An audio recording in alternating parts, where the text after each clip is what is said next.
जहां शिव तोड़ते हैं वहां कृष्ण जीना सिखाते हैं। अब तक हमने जाना विष्णु पुराण में धर्म की रक्षा, शिव पुराण में अहंकार का विसर्जन।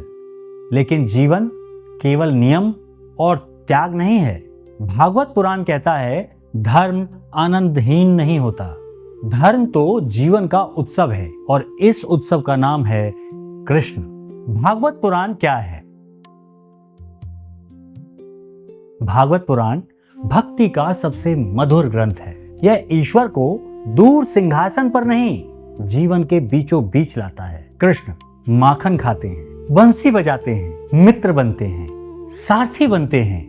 भागवत पुराण सिखाता है ईश्वर से डर नहीं, ईश्वर से प्रेम करो। कृष्ण का जीवन और एक दर्शन। कृष्ण का जीवन कोई साधु की कथा नहीं, वे राजनीतिक भी हैं, वे कूटनीतिज्ञ भी हैं, प्रेमी भी और योगी भी। कृष्ण सिखाते हैं परिस्थिति चाहे जैसी भी हो, चेतना ऊंची रखो। वे युद्ध भूमि में भी मुस्कुरा सकते हैं। अब जानते हैं भक्ति का अर्थ। भागवत के अनुसार भागवत पुराण में भक्ति का अर्थ है पूर्ण समर्पण, बिना भय के।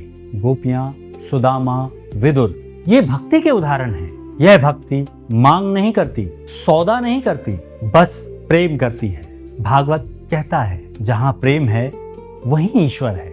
अब इसका आज के जीवन से क्या जुड़ाव है? आज की समस्या क्या है? जीवन बोझ लगने लगा है, धर्म भी भारी लगता है। भागवत पुराण आज कहता है जीवन को हल्के में लो, लेकिन जिम्मेदारी से। कृष्ण सिखाते हैं खेलते हुए काम करो, काम करते हुए मत उलझो। यही कर्मयोग और भक्ति है। अब भागवत पुराण का मूल संदेश क्या है? अगर भागवत पुराण का एक वाक्य में सार हो तो वो क्या होगा? जीवन को प्रेम से जियो। कृष्ण ये नहीं कहते कि सब छोड़ दो, वो कहते हैं सब करते हुए मुझसे जुड़े रहो। कृष्ण और गीता का संदेश। भागवत पुराण गीता की भूमिका है। ये हमें सिखाता है कैसे जिया जाए ताकि गीता समझ में आए। कृष्ण पहले जीवन में उतरते हैं, फिर उपदेश देते हैं। लेकिन अब एक प्रश्न और है, अगर भक्ति इतनी शक्तिशाली है तो शक्ति स्वयं क्या है? शक्ति के रूप देवी भागवत बताता है एक ही शक्ति अलग अलग रूपों में प्रकट होती है। माँ दुर्गा संरक्षण और साहस, माँ लक्ष्मी समृद्धि और संतुलन, माँ सरस्वती ज्ञान और विवेक, माँ काली अहंकार का अंत। अर्थ यह नहीं कि शक्तियां अलग अलग हैं, रूप अलग अलग हैं, शक्ति एक है। अब बात करते हैं शक्ति और नारी तत्व।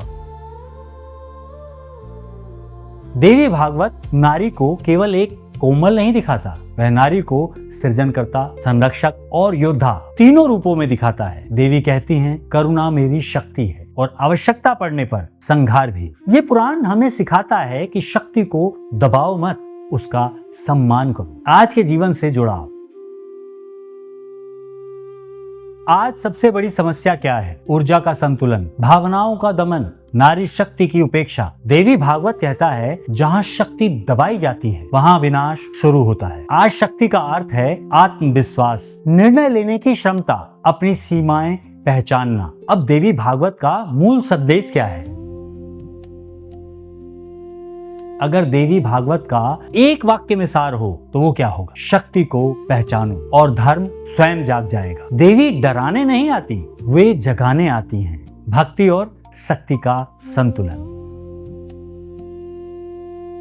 देवी भागवत सिखाता है कि भक्ति बिना शक्ति के कमजोर होती है, शक्ति बिना विवेक के विनाशक होती है। संतुलन ही धर्म है। अगर वेद, उपनिषद और पुराण सब कुछ सिखाते हैं तो आज हमें इनसे क्या सीखना चाहिए? जहां शक्ति जागती है वहां धर्म स्वतः खड़ा हो जाता है। पुराण आज हमें क्या सिखाते हैं? कथा आज भी क्यों जरूरी है? हमने वेदों में सत्य, उपनिषद में आत्मबोध और पुराणों में जीवन का जीने का तरीका पाया। लेकिन आज का सवाल ये है कि क्या पुराण आज के समय में भी काम आते हैं? उत्तर साफ है हाँ, क्योंकि संघर्ष आज भी वही है।